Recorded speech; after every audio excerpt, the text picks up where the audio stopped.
Hello kakabsat ko! At andito na naman ang inyong Disney princess na inassign ni Fairy Godmother dito sa Philippines para maging housewife. So anyway, dahil nag-imbita si Glenn at Sela sa kanilang bahay sa Rizal, ay nagpunta nga kami ng asawa ko dito para makipagtsikahan na may kasamang inuman. Hi! Oh, say hi na sa vlog ko. Baka sumikat na kayo. Binabad nila yun. Hello! Yung itsura namin dito. Yan nga kakabsat ko ang mga pangmalakasang pulutan namin. Meron ding happy at syempre barbecue ang pangmalakasang pulutan ng lahat. At dahil sabi nila meron silang fresh na isda, syempre kailangan niya ng wasabi. Na kailangan ding tikman yan din ni Sela. Hindi, madami na to. Konti pa. Tama na to.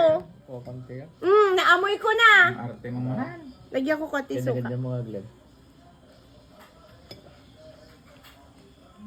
Oo! Boom na sa ilong ko! 0%. Kapag nga may ganitong mga inuman, ay nagdadala ako ng sarili kong inumin na Novelino 0% alcohol. Kasi nga hindi ako makasabay sa kanila. Ang bilis-bilis ko kasing malasing. Kaya may ganitong banding kasi nagyayaya naman kasi itong panahon.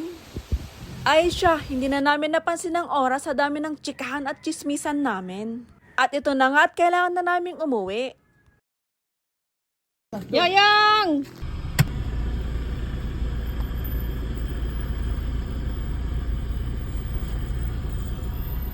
You good?